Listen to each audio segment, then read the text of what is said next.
Hello दोस्तों, आज हम करने वाले हैं जो थर्ड रिएक्शन है हमारे ऑर्गेनिक केमिस्ट्री की, जो नेम रिएक्शन टॉपिक चल रहा था। इससे पहले हमने दो रिएक्शन की बात की थी दोस्तों। पहली रिएक्शन एल्डोल कंडेंसेशन रिएक्शन की थी और दूसरा हमने किया था इंट्रामोलिकुलर एल्डोल कंडेंसेशन। तो यदि आपने हमारे उन दो वीडियोस को नहीं देखे तो आप उन दो वीडियोस को ज़रूर देखें। ठीक है, आज हम तीसरी जो रिएक्शन है उसके बारे में बात करने वाले हैं, जिसका नाम है क्रॉस एल्डोल रिएक्शन। ठीक है दोस्तों, तो थर्ड रिएक्शन हमारी कौन सी है आज पढ़ने वाले हैं? Cross aldol condensation. Cross aldol condensation. तो आज हम इस रिएक्शन के बारे में डिस्कस करेंगे दोस्तों। तो यदि आपने अभी तक हमारे चैनल को सब्सक्राइब नहीं किया है तो आप हमारे चैनल को सब्सक्राइब ज़रूर कीजिए और बेल आइकन को प्रेस कीजिए ताकि आपको नेक्स्ट वीडियो हमारी नोटिफिकेशन के थ्रू मिलते रहे। तो दोस्तों, क्रॉस एल्डोल जो रिएक्शन है, ये रिएक्शन देखो कैसे होगी। इसके लिए हमें क्या करना पड़ता है कि जो एल्डिहाइड और कीटोन की रिएक्शन हम करवा रहे थे डाइल्यूट बेस की प्रेजेंस में, तो यदि हम एल्डिहाइड और कीटोन दोनों की डिफरेंट यूनिट यूज़ करते हैं, यानी कि if we use different types of carbonyl compound, ठीक है, then in presence of dilute base, the reaction is said to be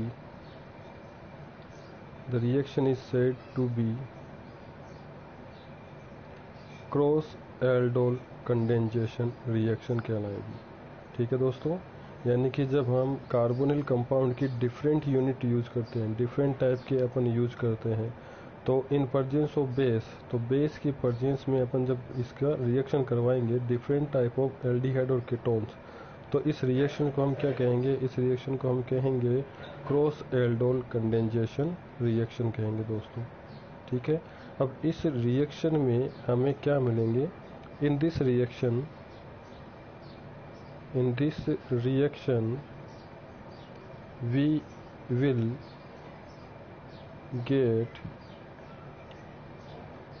we will get 4 types of alpha beta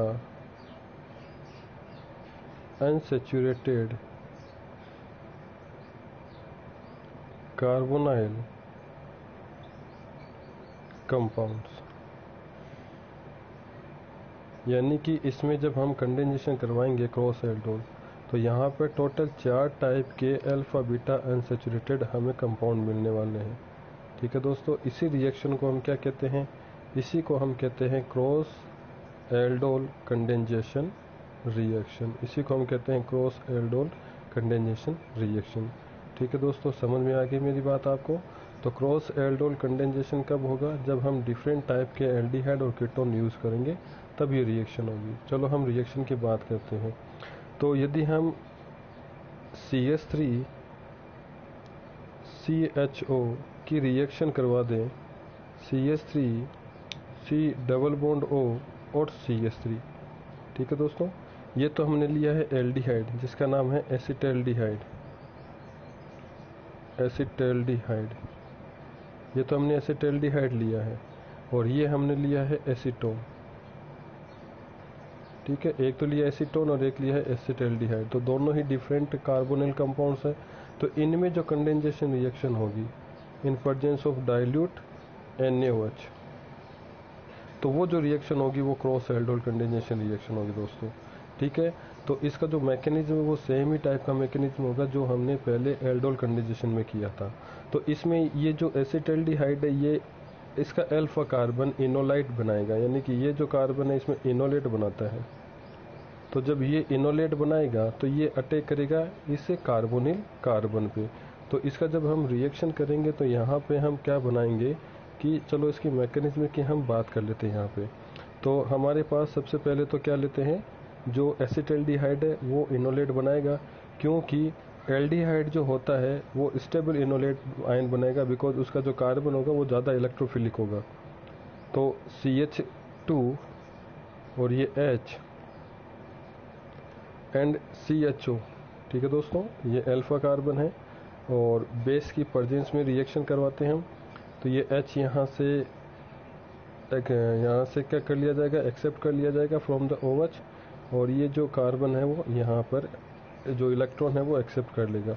तो ये जो कार्बन है ये कार्बन इनोलेट क्यों बनाता है, इसका रीज़न होता है कि एल्डिहाइड का जो अल्फा कार्बन होता है वो ज़्यादा इलेक्ट्रोफिलिक होता है, तो ज़्यादा इलेक्ट्रोफिलिक होगा वही स्टेबल आयन बनाएगा। तो यहाँ पे पहले बनेगा इनोलेट आयन, ठीक है, ये H2O यहाँ से बन के निकल गया और यहाँ पे बना CH2, ये माइनस और CHO, ठीक है दोस्तों, ये यहाँ पे इनोलेट आयन बन गया। अब यही इनोलेट आयन क्या करेगा, उस पर अटैक करेगा, CH3 C double bond O और CH3 प्लस CH2 CHO, ये माइनस, ठीक है दोस्तों। तो आपको दिख रहा होगा ये रिएक्शन कैसे हो रही है। तो यहाँ पे ये कार्बन जो है अल्फा कार्बन ये अटैक करेगा इस कार्बन पे, और ये इलेक्ट्रॉन यहाँ से इस ऑक्सीजन पे शिफ्ट हो जाएंगे। तो यहाँ पे जो रिएक्शन होगी वो देखो कैसे होगा, इसका प्रोडक्ट क्या बनेगा, CH3 CO माइनस और ये CH3, इसका ये वाला ग्रुप CH3 ये रह जाएगा ऊपर, और यहाँ से हमने जोड़ दिया इसे CH2 और CHO, ठीक है दोस्तों। तो ये प्रोडक्ट यहाँ पे बनने वाला है, दिख रहा है आपको। तो ये आयन यहाँ पे बनेगा। अब क्या होगा, प्रोटॉन ट्रांसफ़र होगा इस वाटर मॉलिक्यूल से। तो नेक्स्ट जो रिएक्शन होगी इसमें वो कौन सी होगी, हमारे पास ये आयन था CH3 C, अपन यूज कर लेते हैं यहाँ पे CH3 C और ये भी CH3, ये O minus CH2 and CHO। Okay दोस्तों, यहाँ पे हम वाटर यूज करते हैं। ये वाटर से ये क्या करेगा, H प्लस एक्सेप्ट करेगा और जो बेस है वो वापस जनरेट हो जाएगा यहाँ से। तो यहाँ प्रोडक्ट क्या बनेगा, CH3 C CH3 OH CH2 CHO, ये यहाँ पे प्रोडक्ट बनेगा जिसे हम क्या कह रहे थे, एल्डोल। ये क्या बन गया, एल्डोल बन गया।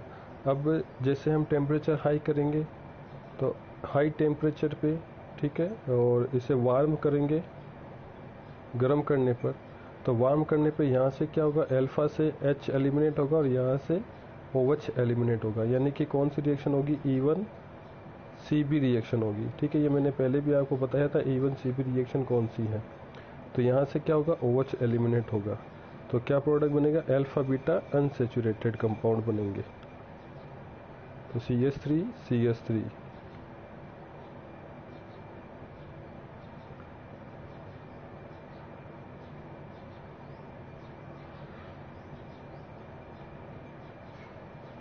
C double bond CH and CHO, alpha beta unsaturated carbonyl compounds, ये यहाँ पे फॉर्मेशन होगा, ठीक है दोस्तों।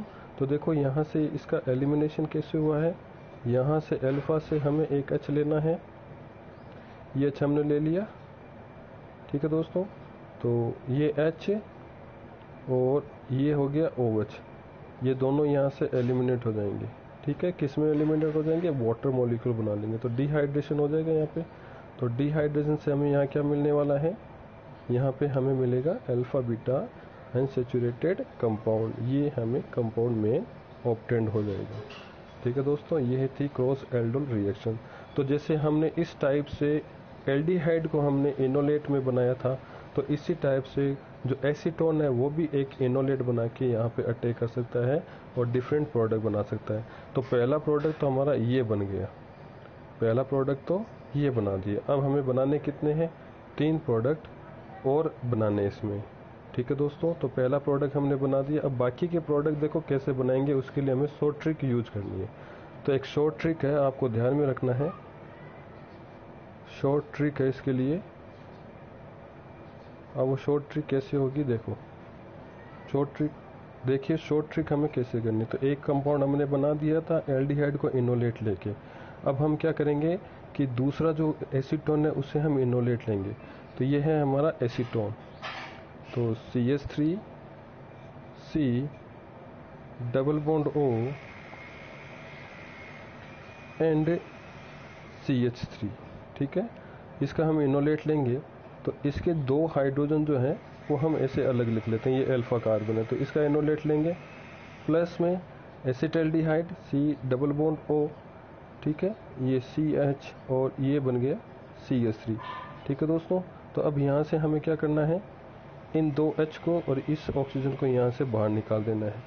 तो हमारे पास कंपाउंड क्या बनेगा, CH3 C double bond O CH double bond CH and CH3। तो दूसरा कंपाउंड हमारे पास ये बन गया। ठीक है दोस्तों, तो 2 कंपाउंड हमने बना दिए। अब इसी टाइप से तीसरा कंपाउंड हमें बनाना है। तीसरा देखो कैसे बनेगा। अब हमें सेम ही मॉलिक्यूल लेना। अभी तो हमने दोनों डिफरेंट लेकर कर लिए थे, अब सेम मॉलिक्यूल लेंगे और सेम यूनिट यूज करेंगे। तो हम दोनों सेम यूनिट कर लेते हैं एल्डिहाइड की। ठीक है, तो एल्डिहाइड हमने कौन सा यूज किया था, एसिटल्डिहाइड किया था। CH3 CH double bond O plus H2 CH और CHO। तो यहाँ पे आपको शॉर्ट ट्रिक यूज करनी है। शॉर्ट ट्रिक यूज क्या करनी है कि जब आप एल्डोल कंडेंसेशन करोगे तो एक यूनिट जो है, एक कार्बोनिल यूनिट है, उसका तो हमें अल्फा कार्बन लेना है और उससे 2 हाइड्रोजन लेने। एक यूनिट का अल्फा कार्बन लेना है और उसके क्या लेने हैं, 2 हाइड्रोजन यूज करने हैं। और दूसरी यूनिट जो है, दूसरी यूनिट का आपको लेना है ऑक्सीजन। ठीक है, और इन दोनों को हमें क्या कर देना है, कंबाइन कर देना है और H2O यहाँ से एलिमिनेट हो जाएगा। ठीक है, तो जब एल्डोल कंडेंसेशन में H2O बाहर निकलता है तो क्या बनते हैं, अल्फा बीटा अनसैचुरेटेड कंपाउंड बनते हैं। यानी कि CH3 CH double bond CH and CHO। तो ये बन गया अल्फा बीटा अनसैचुरेटेड कंपाउंड। ये हमारा तीसरा कंपाउंड बन गया। तो इसी टाइप से चौथा कंपाउंड भी बनेगा। आपको शॉर्ट ट्रिक ध्यान में रखनी है, एक यूनिट का अल्फा कार्बन लेना है जिससे 2 हाइड्रोजन लेने हैं और दूसरी यूनिट का आपको ऑक्सीजन लेना है जिसको जोड़कर हमें क्या बनाना है, अल्फा बीटा अनसैचुरेटेड कंपाउंड बनाने। तो ये हमारा तीसरा कंपाउंड बन चुका है। अब हम बात करते हैं चौथे कंपाउंड की। तो चौथा कंपाउंड बनाना है तो हमें क्या करना है, दूसरा जो यूनिट था कार्बोनिल का एसीटोन, वो हमें यूज करना है। तो मैंने अभी बताया था एक यूनिट का तो हमें ऑक्सीजन लेना है। तो चलो इसका तो हम ले लेते हैं ऑक्सीजन। दूसरी में क्या करना है, अल्फा कार्बन से 2 हाइड्रोजन लेने। तो ये अल्फा कार्बन हो गया, ये C डबल बॉन्ड हो गया और यहाँ पे क्या बना दिया, CH3। ठीक है दोस्तों,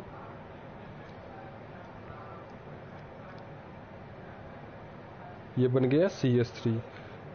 तो अब यहाँ पे देखो, ये ऑक्सीजन और ये हाइड्रोजन, ये दोनों कंबाइन हो जाएंगे। ठीक है, एलिमिनेट हो गया वाटर।